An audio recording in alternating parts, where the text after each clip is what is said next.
vida e da mentalidade no século XIX. Mas é importante lembrar que a história da cidade também é tributária das pesquisas arqueológicas e dos progressos nos estudos sobre civilizações. Pode passar aí, por favor. Também mais uma brincadeira, mas vamos passar. Bom, também dos estudos de arqueologia, né, e dos progressos nos estudos sobre a história das civilizações antigas e medievais, como mostram os livros de Fustel de Coulanges, de Henri Pirenne e outros. Seja como for, vem também, pode passar aí, vem talvez daí a distinção inicial persistente em vários países entre história do urbanismo, história da cidade, história urbana, o que se aprofunda ainda mais em escritos de não especialistas, como em toda uma família, na Itália, na França, como assinalaram Guido Zucconi ou Luiz Otávio da Silva, de monografias ilustradas e guias turísticos de cidades, biografias urbanas e pesquisas em história local. Essa indistinção inicial apenas parece ter começado a dissipar-se quando, no seio da história da arquitetura e da arte, assim como da engenharia civil e sanitária, começaram a despontar, no início do século XX, produções diretamente vinculadas à intervenção técnica na cidade e no território.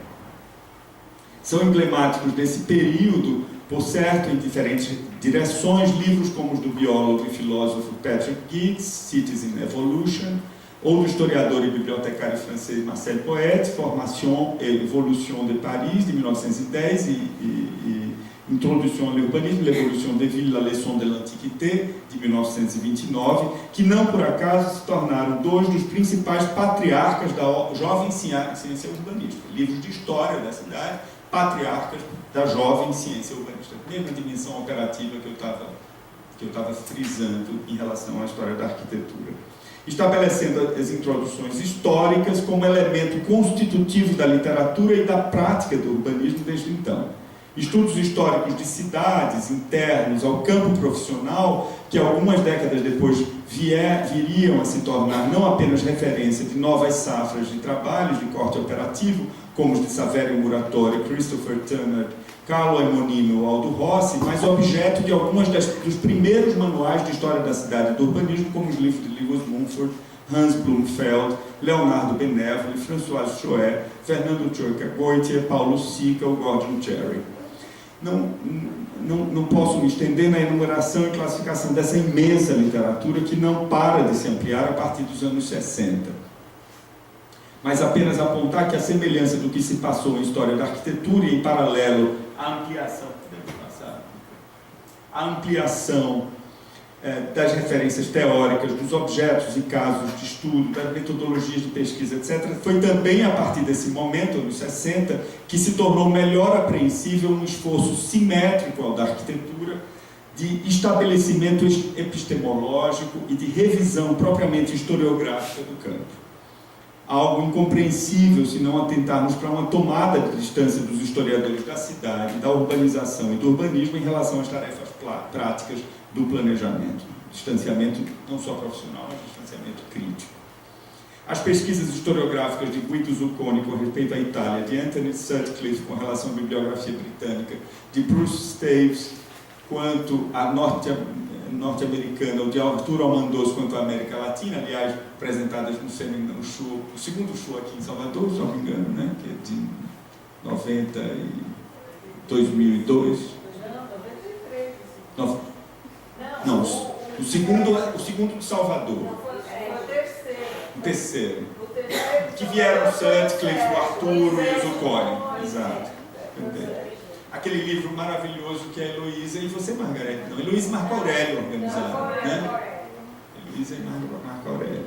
Revelam a crescente especialização e autonomização desse campo de estudos em história urbana da cidade e do urbanismo na virada dos anos 60 para os anos 70, seja em relação à história econômica, social e demográfica, seja em relação à prática do planejamento da arquitetura e da preservação de olho e provinho. Bom, a partir dos artigos deles, eu meio que tentei, no texto, reconstituir alguns passos desse desenvolvimento historiográfico no campo do urbanismo. Eu não vou repetir aqui, até porque é uma edição da UFBA, né? O livro é da UFBA, não é isso? Enfim, é acessível a todos vocês e foi editado por professores aqui da casa. Mas, para avançar e vir para o Brasil especificamente, aí eu acho que alguns de vocês, a Margarete, a Paola, a Ana, enfim, participaram disso diretamente, a Andréa, enfim. Mas o fato é que a partir dos anos, aqui no Brasil, no âmbito dos encontros nacionais da ANPUR, foi se formando uma pequena rede de pesquisadores provenientes do planejamento urbano e certamente afetados pelo desmonte neoliberal dos órgãos e políticas públicas no setor, em torno da investigação dos processos históricos de urbanização. Em 90 foi organizado o primeiro seminário de História Urbana, logo rebatizado Seminário de História da Cidade e do Urbanismo, hoje em sua 15ª edição, que aconteceu há 2 semanas atrás, no Rio, e em 1991 inaugurada a concorrida sessão temática 5, dentro da ANPUR, em torno da estruturação histórica das cidades, também aqui em Salvador. Da qual você participou? Foi estudante de graduação. Foi minha estreia. Pois é, muito generosamente aceitaram lá o meu texto. Enfim, inaugurada a concorrida sessão 5, em toda a estruturação histórica das cidades. É interessante perceber o peso da transdisciplinaridade nesses eventos inaugurais, também aqui no Brasil, que desde o início contaram com importante participação de historiadores, geógrafos e cientistas sociais, e não apenas de arquitetos e urbanistas. Vide a intervenção decisiva naquela conjuntura ao lado de seus idealizadores Ana Maria Fernandes e Marco Aurélio Figueiras Gomes, e de inúmeros colaboradores internos à disciplina, como Carlos Roberto Monteiro de Andrade, Cristina Leme, Nabil Bonduque, Felipe Gami, José Geraldo Simões, Nádia Somec, Lilian Vaz e Ara Vicentini, para falar os que participaram lá, né, daquele primeiro. Também de autores provenientes de outras áreas, como Stella Bresciani, Milton Santos, Francisco Furt-Hartmann, Maurício Abreu, Vânia Friedman, Pedro Vasconcelos, Cibele Rizek, Luiz César de Queiroz Ribeiro, Robert Peckman, aos quais se juntaram muitos outros, como Sandra Pesavento, Margarete Pereira, Sara Feldman, Ivone Salgado, Thelma Correia, Virgínia Pontual, Paula Bernstein e tantos outros, além de mim mesmo. Ao longo dos anos, instituições e redes de pesquisa, programas de pós-graduação, publicações e mesmo coleções editoriais fincaram um espaço próprio de ensino e pesquisa, principalmente no seio das escolas de arquitetura e urbanismo. E a partir dos anos 2000, não demorou até que o investimento historiográfico começasse a ser promovido na agenda coletiva. Especificidades e sobreposições das categorias cidade, urbanismo, urbanização, urbano. Tradições e cânones teóricos e metodológicos. Barreiras epistemológicas, vícios interpretativos, tornaram-se chave de sucessivos encontros. É nesse amplo horizonte em que hoje nos inserimos. Algo, me parece, ainda que sejam trajetórias muito diferentes, me parece haver certas coincidências ou certa simetria entre esses desenvolvimentos em ambos os campos, pelo menos aqui no Brasil. É nesse amplo horizonte em que hoje nos inserimos. Se tais desenvolvimentos historiográficos em arquitetura, em história do projeto, do planejamento, da preservação, da cidade, da habitação, da construção civil, ainda vêm trilhando caminhos paralelos, sem grandes intersecções, elas, por certo, parecem vir seguindo um ramo diverso daquele originário da história da arte e das ciências sociais, ainda no século XIX. E por mais que a historiografia da arte e as ciências sociais venham também sofrendo transformações fundamentais de grande relevância para o desenvolvimento dos estudos em nossa área, é importante assinalar que o diálogo entre a história da arquitetura e a história do urbanismo com o campo historiográfico mais geral e com muitas de suas especificidades, a história política e administrativa, a história econômica, a história social, a história cultural, a história do cotidiano, a história da vida privada, a história de gênero, a história pós-colonial, a história do corpo, a história das sensibilidades, dos sentimentos, a biografia, a prosopografia, a história contrafactual, tem permitido experiências extremamente diversificadas, não apenas em termos de narrativa e de estruturas de temporalidade, mas também em termos de objetos, recortes e abordagens. Em vários casos é possível reconhecer passagens muito instigantes entre o arquitetônico e o urbano, o cultural e o social. Aquilo que eu notei em relação ao caso ou às controvérsias em torno do incêndio do Hilton Paz de Almeida. Para citar alguns exemplos recentes, o livro de Neil Atkinson, professor de História Urbana na Universidade de Chicago, The Noisy Renaissance, Sound, Architecture and Florentine Urban Life, de 2016, que focaliza a história dos sonhos da cidade de Florença, os contrapontos urbanos entre paisagem sonora e paisagem edificada, o que ele chama de topografia acústica da cidade, suas formas de marcação e espacialização extramateriais, extravisuais, imateriais, mas absolutamente onipresentes na cidade. Ou o trabalho de Francesca Ruccello Amon, historiadora cultural do planejamento, Bulldozer, Demolition and Clearance of the Post-War Landscape, também de 2016, que examinou os processos de destruição, de demolição e de ruína no pós-guerra americano, como tão relevantes para a história da arquitetura e das cidades, quanto a história dos planos, dos projetos e das obras de construção e preservação. Eu tenho procurado, pessoalmente, estimular alguns alunos a investirem em trabalhos nessas fronteiras, para começar a discussão, né? Alguns trabalhos, como de Mina Warszawiecki, Mobilinia, o design de um estilo de vida, que examinou a produção de móveis modernos em São Paulo à luz de suas estratégias publicitárias, nas quais tornava-se possível surpreender transformações importantes, não só nos padrões e estilos de conforto e domesticidade, mas nas imagens ostensivas do corpo, e especialmente do corpo feminino. Ou o trabalho ainda inédito de Samira Chahine. Margaret teve na banca há poucos meses, no qual a investigação do Plano de Educação de Brasília, em sua gênese conceitual e em suas traduções arquitetônicas e urbanísticas no plano piloto, é examinada na obra, no trabalho, né, entre o projeto e o cotidiano, a relação entre o projeto e o cotidiano escolar, o plano urbanístico e o significado pedagógico da experiência urbana para as crianças, os jovens e as professoras. Ou ainda outros trabalhos que vão em direções muito diversas e que me parecem, ao mesmo tempo, ultrapassar essas fronteiras entre arquitetura e urbanismo, mas também ultrapassar as fronteiras que separam a arquitetura e o urbanismo de outras disciplinas de conhecimento. Enfim, eu acho que eu vou parar por aqui para a gente abrir a discussão mais sobre pesquisa, enfim, e chamar a Margaret.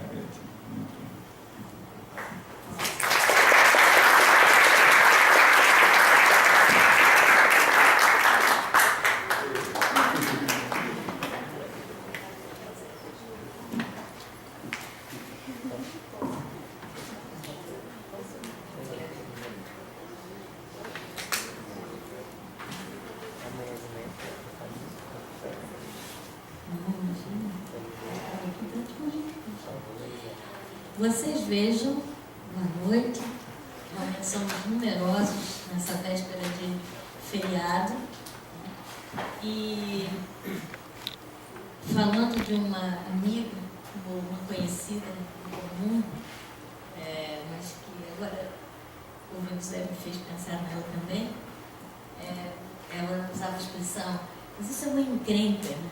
E vocês vejam que Sofia Silva-Tete, pensando em Sofia Silva-Tete, eu pensei, olha a encrenca numa véspera de feriado em que eu vim me meter. Mas comecemos a conversar um pouco com o Zé. Zé, evidentemente, trabalhar com história, né, é complicado e exige inúmeras transversalidades, né?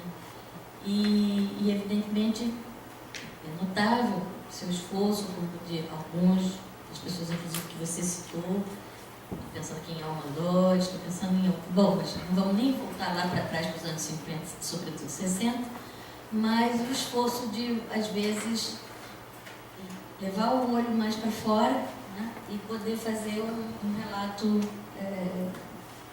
discurso, eu não ia falar mais narrativo, né, um discurso panorâmico, né. Nós agora acabamos de um grande afresco, né? Você fez um grande afresco com todas as implicações que esse grande afresco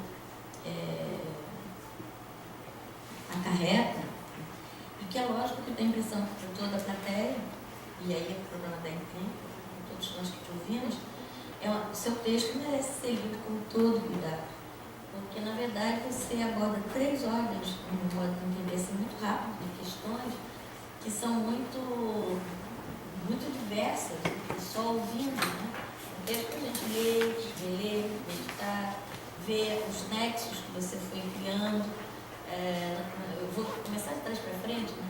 Tem toda uma questão de posicionamento dos textos dedicados à história da cidade, da urbanização, isso ao contrário da urbanização, da cidade, do urbanismo, a história urbana, já teria só um dia inteiro para falar sobre essa encrenca.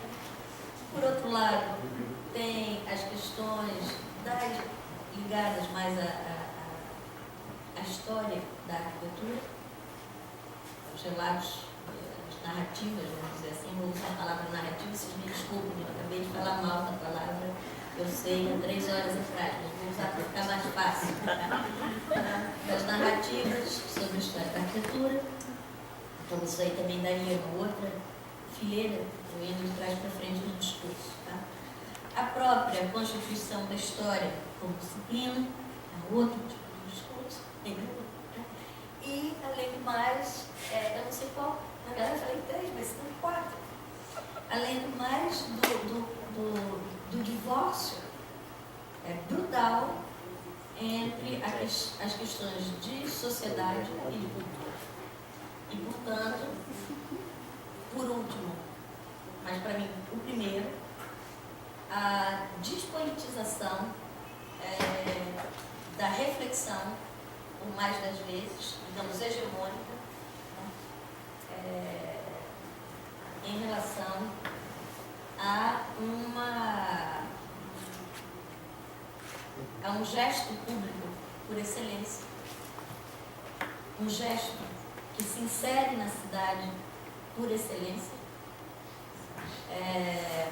prioritariamente, que é a arquitetura. Então, esse ponto, para mim, que foi por onde você começou o seu discurso, eu falei por último, que é o 4º, na verdade, é o que permeia, no meu modo de entender, tudo. Né? Esse profundo divórcio entre, por um lado, aqueles que, na nossa área, de modo geral, e aqui eu vou fazer também um parêntese, eu estou falando de campo, nós vamos voltar a esse problema. Então, estou falando de posições hegemônicas, né? Estou falando de várias tradições em luta. Né? Então, acho que aí já daria para a gente discutir horas. Né? Só isso. Porque isso é um fato. A área de arquitetura no Brasil, no mundo, e com o mercado editorial de língua inglesa e, sobretudo, nas grandes editoras norte-americanas da nossa área, que bombardeiam a Amazon todo dia com títulos, inclusive de arquitetura, o que você percebe é um recuo também na dimensão política, que você também mostrou no debate sobre o edifício lá em São Paulo,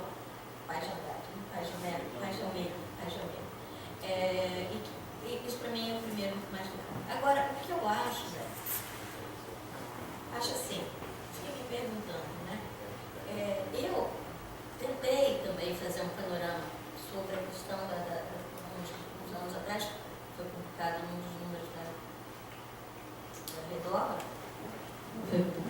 dos números da Redobra, uma espécie de panorama sobre a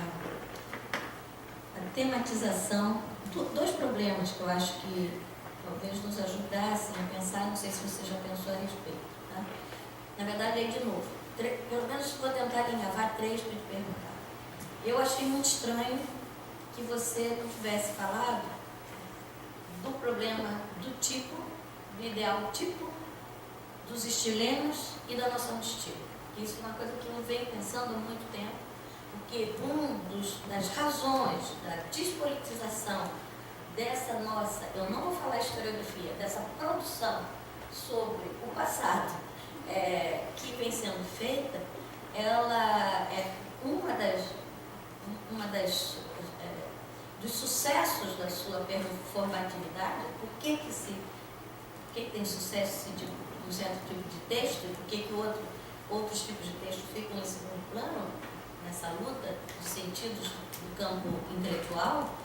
É por conta da dominância da noção de estilo.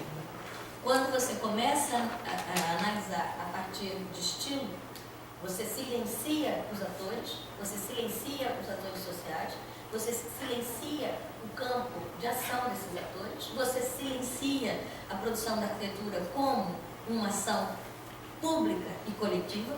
Tá? Então, por que você não falou de estilo? Porque para mim o pior dos problemas é estilo, estilema, tipologia, análises de certa natureza que silenciam já de saída. Depois a gente pode dizer por que ela silencia, mas eu sei que você sabe, mas se alguém tiver alguma dúvida, por que silencia? Então, a noção de estilo, eu acho que eu queria que você desenvolvesse, se você pudesse falar isso, porque para mim é muito escuro. Porque a noção de estilo, ela marca a noção de transferência, ela marca a noção de modelo, ela desemboca na noção tipológica, e ela, portanto, apaga, por um lado, a imaginação, ela é capturada dentro desse, culturalmente os alunos vão sendo formados e mais tarde os profissionais vão sendo adestrados para um modo de operatividade a partir, não da crítica, não do ajuizamento, mas a partir do tipo ideal do modelo, do idealismo que permanece. Então, acho que, por que você não falou de estilo? Porque, para mim, isso é um grande problema. Tenta desenvolver um pouco para a gente continuar esse conversa. Não vai dar para falar, porque, por exemplo, também, eu achei interessantíssimo que você tenha começado com o Hayek, mas eu fiquei pensando, por que silenciou Zé? Silenciou todo também o viés que vem justamente dos estetas alemães que você conhece melhor do que eu, né? E que vem de uma historiografia no sentido da história, de uma crítica sobre o modo de construção da história que vem com os alemães, que vem com os estetas desde pós-kantianos, né? E como é que... e eu fiquei pensando, mas por que ele não falou de Dilthey? Por que ele não falou do que está pela contramão se batendo? Por que ele não falou de Benjamin? Por que ele não está falando de outras formas de resistência a uma certa visão de história em flecha? Uma história que vai matar a história, vai colocar o passado como um tempo morto, né? Por que ele não falou desses outros vieses que abrem e que estão tentando lutar? Há 200 anos a gente está lutando contra a noção de estilo e advogando uma relação com a forma que não seja formalista, nem seja modelizante, que trabalhe com a tradição, mas trabalhe como obra aberta. Por que isso não dá certo? Queria ouvir você a respeito. Outra coisa, para fazer um pouco de publicidade, talvez ajude também nesses panoramas, bem pensado. Eu mesma não tenho certeza se eu falei disso, mas evidentemente quando você apresenta os grandes panoramas, eu acho que seria útil para a gente, porque eu estou pensando que o seu esforço, quando uma pessoa senta, veja bem, fazendo essas provocações para ele, porque para produzir um texto dessa natureza, são noites e noites sentados, olhando, pensando, às vezes são anos, né? Justamente, já não se sabe nem mais quanto tempo, quando começou, não é? Então, eu fiquei me perguntando, para mim tem sido muito útil, e você também trabalha com as questões de gênero, né? Você também trabalha com as questões de palavras, né? Então, a gente percebe bem quando a gente trabalha com as formas de articulação do discurso, de construção narrativa, a gente percebe bem que tem, assim, por exemplo, um exemplo que, a partir do livro do Cohen, eu estabeleci em relação ao Grandjean. Tá? Então, você, por exemplo, lá no período do Grandjean, você vai começar a ter uns livros que se chamam requeio. De repente, você tem uma tematização, essa palavra, como se fosse uma espécie de compilação. Tá? Você vai aparecer livros que vão se chamar revue. Você tem de tempos em tempos, você pega séries, os seus focos, né? Você começa a poder marcar. Né? E aí você vai percebendo a questão das nebulosas, você vai percebendo a ressignificação, você vai percebendo que certas questões vêm ao debate. Tá? Então, há uma espécie de ritmação, tá? Das obras. Aquela que você fala que é dos anos 50, mas que eu acho que, na verdade, é dos anos 60, a que você falou, a virada historiográfica que você aponta nos 50, depois você falou, é de 60, né? Então, gente, ali é nítido uma virada grande ali. Mas também houve em 30, mas também houve no Bannister e Fletcher, mas também houve em 1840. Você percebe quando você vai trabalhando com série de discurso. Isso, em relação à cidade, é claríssimo. Né? Quando é que a cidade se torna objeto teórico? Para a arquitetura é mais complicado. Por quê? Porque a prática da arquitetura é uma prática, quer dizer, a prática do objeto, vamos dizer assim, a prática do edifício, né? Entendido como ali um dispositivo que está ali, né? Isolado no campo, isolado no palácio, ou isolado na própria cidade. Quer dizer, a arquitetura vinha de uma prática, né? De um canteiro, onde a cidade podia estar dentro ou estar fora. E a partir do Renascimento, a partir já do período da Idade Média, cada vez mais isso vai se acelerando. E, evidentemente, com as revoluções do final do século XVIII, com as viradas epistemológicas do século XVIII, fim do século XVIII, é impossível não falar mais de cidade. E é impossível a arquitetura não ser mais urbana. Né? Então, a tematização da cidade e a construção da cidade como objeto teórico é mais fácil de posicionar, por conta dessa virada muito clara, mas é, claro, também a ressignificação que passa a arquitetura a partir de então. A arquitetura da cidade, a arquitetura na cidade, a arquitetura para a cidade, a arquitetura para um cliente coletivo. Então, a partir do século XVIII, dá para você ver esse passo. E com as nebulosas vai dando para você ver, pelo menos, certos ritmos nessa produção. Né? Porque a exigência do Ranke é a exigência dos positivistas do fim do século XIX também, sobre a veracidade da história, o uso das fontes e tudo isso. Isso também está lá. Mas há resistências, há lutas. Então você começa a ver as grandes nuvens do pensamento, digamos, hegemônico, e as nuvens de resistências esparsas que estão ali, que estão no canto. E eu queria talvez que você falasse então sobre o estilo, que você falasse sobre isso. E a terceira ponto, já que 3, tríade, é sempre bom. 3, não, acho que também você pode reagir. Mas que você falasse das nebulosas como essa possibilidade de construção de momentos de ressignificação, como você vê também, você consegue, através das nebulosas, ver momentos de ressignificação do próprio campo epistemológico de uma maneira mais forte, mais ou menos forte em cada um desses períodos, e que estão ligados, evidentemente, com alargamento de fronteiras, com conflitos, com toda uma historiografia de conflito que eu acho que tem que Você está atento para ela. Você falou bem que no começo, eu vou falar aqui de grupo, né? Você está atento para ela, mas talvez pudesse, talvez a nebulosa possa ajudar. Talvez seja o terceiro. E o quarto é o quarto para ficar quatro é a diáspora do casamento, a arquitetura e a perplexidade dos seus colegas sobre o sentido social da arquitetura, da arquitetura modernista, acho que eu isso, né?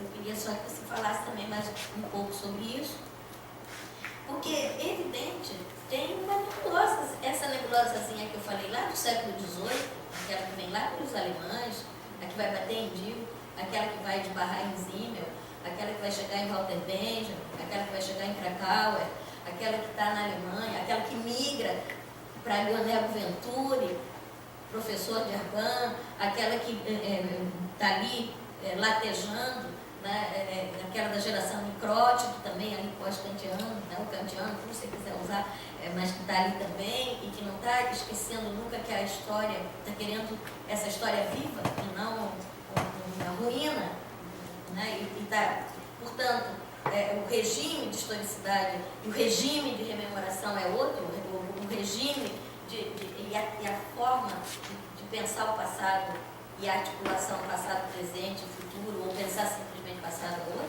né? Então, o que acontece é que eu acho que para alguns de nós, é onde eu me encarno, não há possibilidade. Agora, cada vez mais eu penso, de onde veio isso? Veio da arte, né? Não é possível pensar arquitetura fora de cidade e fora de política. E não há possibilidade de compreender o movimento moderno, se tiver que usar a ideia de movimento, dissociado dos embates políticos e de uma extrema atenção para uma arquitetura da cidade. Então, eu acho que a gente tem que pegar essas nebulosas intelectuais, essas nebulosas que estão sendo construídas, onde, evidentemente, um autor lê o outro, se distingue daquele, se hibrida com aquele outro, reatualiza o pensamento do outro. Acho que é importante fazer esse mapeamento. Eu já falei muito, mas acontece que você veja, sou mais velha do que ele, bem uns 10 anos quase, né? Então eu tenho mais noites sem dormir, pensando por que é que eu resolvi escrever sobre o chapéu, sobre o guarda-chuva chamado história, né? Sendo que eu sou uma pessoa absolutamente que reverbera dentro de mim o presente, né?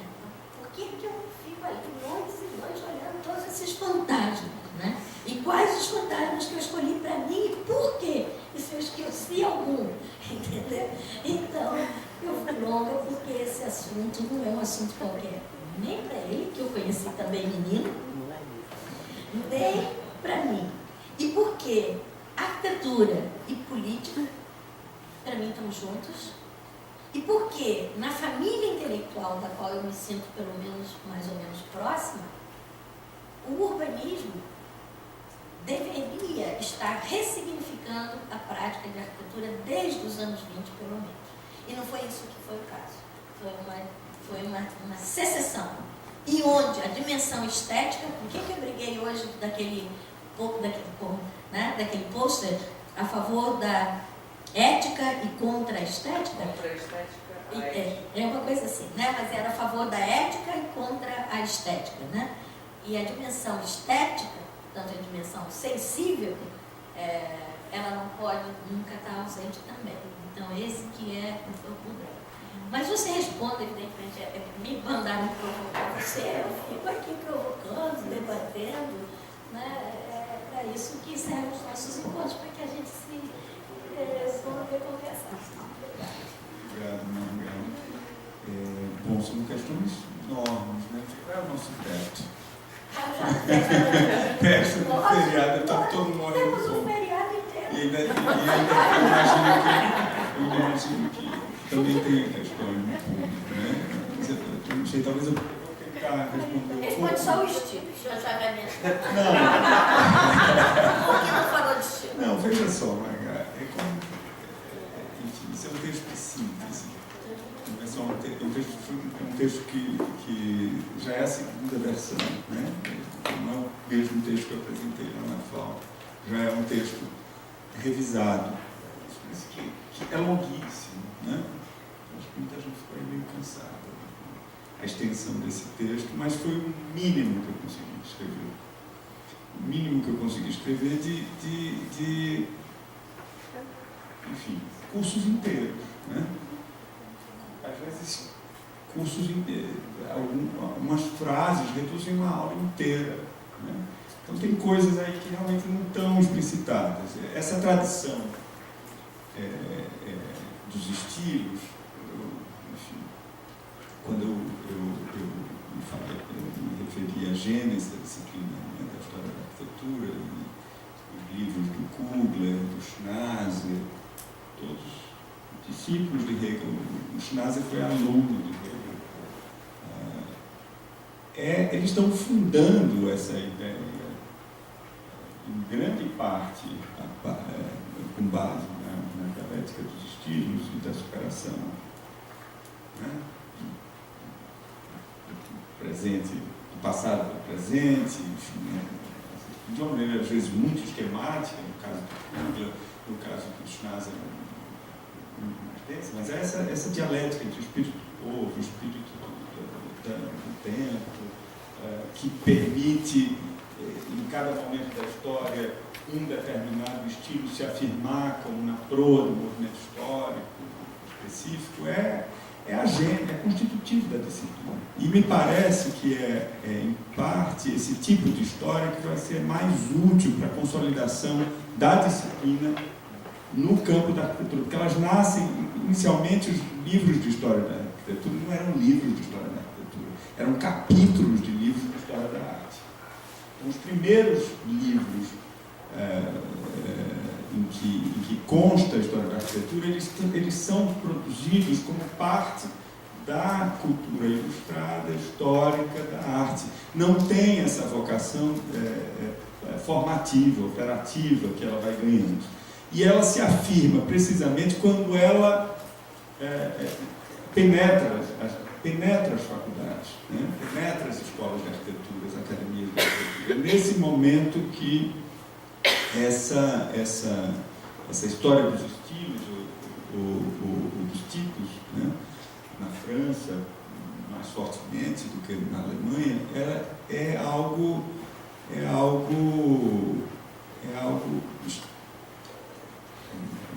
diretamente comprometido com a composição. É parte constitutiva dessa formação do arquiteto, o conhecimento dos estilos, a manipulação desses estilos, a combinação desses estilos, às vezes a produção de estilos novos, né? A partir da mistura deles, desses elementos, enfim. A disciplina, a história da arquitetura, ainda que produzida por historiadores da arte, e a importância desses livros na história, em grande medida, tem a ver com essa didatização dos processos históricos de transformação dos estilos. É algo que, quer dizer, eu não me referi, enfim, não me referi a tipo, é verdade, eu acho que você tem razão em alertar para isso. Mas é contra o que eu quis enfatizar. O que eu quis enfatizar é a ruptura que temos nos anos 50 em relação a essas múltiplas gerações de historiadores, que é quando os historiadores se colocam o problema, os historiadores da arquitetura se colocam o problema de como escrever. Se você prestar atenção no livro do Gideon, na verdade, o primeiro capítulo do livro de Gideon, Space, Time and Architecture, de 1941, já há uma reflexão sobre fazer história. Isso é sem dúvida, um momento em que ele em que ele é historiador da arte, enfim, de uma formação wölfliniana, do Wölflin, contemporâneo do Benjamin, né? Estudaram juntos, enfim, já está ali presente. Agora, é algo que o próprio Gideon, quando retoma no final dos anos 50, retoma numa outra chave. A questão não é simplesmente afirmar como eu vou falar de história, ou como eu vou fazer história da arquitetura, mas é também investigar quais as categorias centrais e de onde provêm essas categorias centrais para o entendimento da arquitetura. E aí, quando ele se refere, já nos anos 50, quando ele retoma essa discussão historiográfica nos anos 50, não chama o texto. Você acha? É a conferência no Society, no RIBA. Como chama? Não. É o Modern Architecture and the Historian, pode ser? Está falando em inglês. Está em inglês, está no RIBA. É uma conferência que... Bom, eu esqueço agora. Enfim, lá ele está claramente se colocando perante a tradição de história da arte e demarcando uma distância em relação à história da arte, buscando em Schmarsow, em Hegel, o que eles deixaram de fora. O que eles teriam deixado de fora é que, por isso, não teriam permitido a historiografia da arquitetura se desenvolver com independência que ela precisava conquistar para fazer a história desse objeto muito diferente da pintura, do ornamento, da escultura, enfim, que era o fato da obra de arquitetura ser produzida socialmente, ser uma produção social, da obra de arquitetura ser uma arte útil, do fato da obra de arquitetura ser fruída principalmente pelo tato, né? Ser recebida principalmente pelo tato, mais do que pela visão, é algo que, pelo corpo, né? Tactilmente, enfim, ele está recolhendo nesses autores passado, alguns elementos que permitiriam fazer ou consolidar uma autonomia desse campo da história da arquitetura. Eu acho que tem sim uma coisa nova, é algo muito intuitivo, me parece. O Zev, o livro do Bruno Zev, né? o livro A História da Arquitetura Moderna do Bruno Zev, o último capítulo é um capítulo historiográfico. É um capítulo de historiografia. Isso não era um hábito, não era um costume. A gente não encontra isso no Pevsner, a gente não encontra isso no Benner, a gente não encontra isso no Platz. E de repente isso começa a se tornar, os historiadores precisam afirmar de onde eles estão falando e precisam dizer como é que eles vão fazer a história de algo tão recente, porque que objetividade é possível para o arquiteto do presente, para o historiador da arquitetura do presente. Enfim, essa discussão é muito incipiente ainda nos anos 50, eu acho que é muito tributária desse operativismo. Tanto que o livro Arquitetura e Historiografia do Bruno Zev é quase uma justificativa da autoridade da arquitetura moderna em função dos seus precedentes históricos. Dizendo, olha, a arquitetura moderna, Le Corbusier está em Loos, está em Wagner, e vai recompondo essas genealogias, mostrando que em cada momento da história, da arquitetura, uma teoria da arte coetânea justificava ou legitimava aquela produção, aquele tipo de produção. Então, esse cotejo entre teoria da arte e produção arquitetônica que ele constitui desde meados do século XIX até a arquitetura moderna é o que permitirá. Enfim, são textos que estão colocando esse tipo problemas, mas ainda não com a reivindicação de autonomia em relação à operação projetual que o Tafuri irá colocar a partir dos anos 60. De fato, a ruptura que eu estou falando, de virada historiográfica, é isso, não é virada epistemológica. Viradas epistemológicas nós podemos observar na metade do século XIX. Choisy tem o livro de Choisy é uma revolução, e o Bannon percebe isso, né? Quando dedica no primeiro capítulo sobre os alemães, né? Um item especificamente ao livro de Choisy, ele percebe que aquele livro de Choisy tem uma atenção à materialidade inédita, algo que a história da arte, a história da arquitetura anterior, herdeira da história da arte, não teria conseguido consolidar. Choisy afirmaria, e de fato o livro de Choisy tem coisas que sei lá, a história dos canteiros de obras. Quem é falar de canteiro de obras? O que é que se importava para a história da arquitetura até o final do século XIX? É com Choisy que, de fato, ele vai lá a condição dos canteiros, quem são os operários, quem construiu, qual é a relação de trabalho, fim do século XIX. Isso é uma novidade absurda. É, sem dúvida, epistemologicamente, uma mudança de eixo da história da arte para as ciências sociais. Ele está aí, enfim, ele é um engenheiro, evidentemente. As ciências sociais estão se constituindo também. Estão se constituindo como campo. Estão emergindo. Não há sincronia. Certo. Não, mas então vamos falar das nebulosas. Eu acho que a questão da sincronia, né, e o que o teu trabalho, o trabalho da cronologia de urbanismo, acho que a gente vai poder discutir um pouquinho melhor amanhã.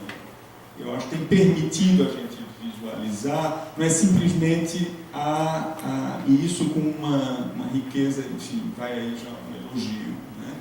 Acho que os verbetes são muito, muito bons. Eu acho que os verbetes têm sido de uma qualidade, as referências, enfim, excepcional. Acho que a possibilidade da gente visualizar a sincronia, não só de ideias, mas de ambientes culturais diversos, internos à arquitetura brasileira, estrangeiros, aqui, acolá, etc. Isso é uma ferramenta de localização de nossas problemáticas extremamente potente. Eu acho, porém, que cada objeto pede certas conexões.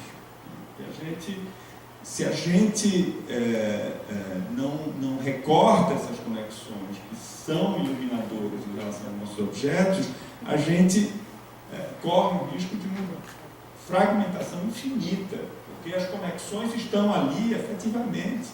Existem conexões e ressonâncias e reverberações infinitas sobre cada evento e cada acontecimento de um dado momento histórico. Agora, como é que a gente vai mobilizar essa sincronicidade de acontecimentos, ou esses ecos de episódios, de realizações, de processos, de ideias, de proposições anteriores em cada realização, é algo que exige, acho que um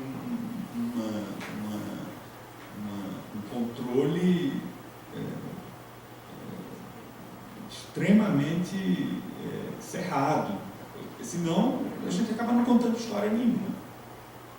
A gente acaba, enfim, contando 1000 histórias. É isso, né? É isso que me parece que não. Acho que está em jogo a gente, a partir dos fragmentos, contar uma história. Acho que basicamente é isso. A partir dos fragmentos, a gente poder fazer as conexões que às vezes não são plenas, né? Tem ruídos, ou tem lacunas, ou tem vazios entre aqueles eventos isolados no tempo, mas tem a possibilidade de produzir algum insight, algum sentido, alguma iluminação. Eu acho que tem uma potência muito grande. E acho que... Mas eu tenho a impressão que a sua potência, ela não se esgota na ferramenta. Né? A sua potência, porque a ferramenta é didaticamente extremamente poderosa. Acho que para a formação dos historiadores é fundamental esse tipo de material. Né? Mas eu não tenho a menor dúvida, conhecendo você, conhecendo a Paola, que o que está em jogo, sempre esteve em jogo, não era a ordenação enciclopédica de todos os conhecimentos do mundo, né? Urbanístico. Nunca foi. Né? Não era a ordenação enciclopédica que permitisse, em algum momento do futuro, o esgotamento das possibilidades de conhecimento da produção, do imaginário, das ideias urbanísticas. O que está em jogo, me parece, não sei, estou aqui arriscando, estou aqui na Bahia, Margarete, mas enfim, o que está em jogo, me parece, é como é que é possível a gente se deslocar, e eu acho que se deslocar dessa coisinha que, eu confesso, para mim, já deu na historiografia, seja da arquitetura do urbanismo, do caso isolado, do caso que não se conecta a nada, que nasce e morre naquele autor, que nasce e morre naquela cidade, que nasce e morre naquela obra, e papapá. Eu acho que como é que é possível contar uma história que não seja a crônica do caso pelo qual a gente morre de amor e se apaixona e não consegue sair dele nunca mais. Né? Então, não sei, enfim, eu acho que... Mas eu vou parar por aqui. Enfim, tem muitas outras coisas. A gente vai estar junto novamente. Mas eu acho que talvez fosse bom passar uma... Acho que as pessoas podem falar. Precisa do microfone.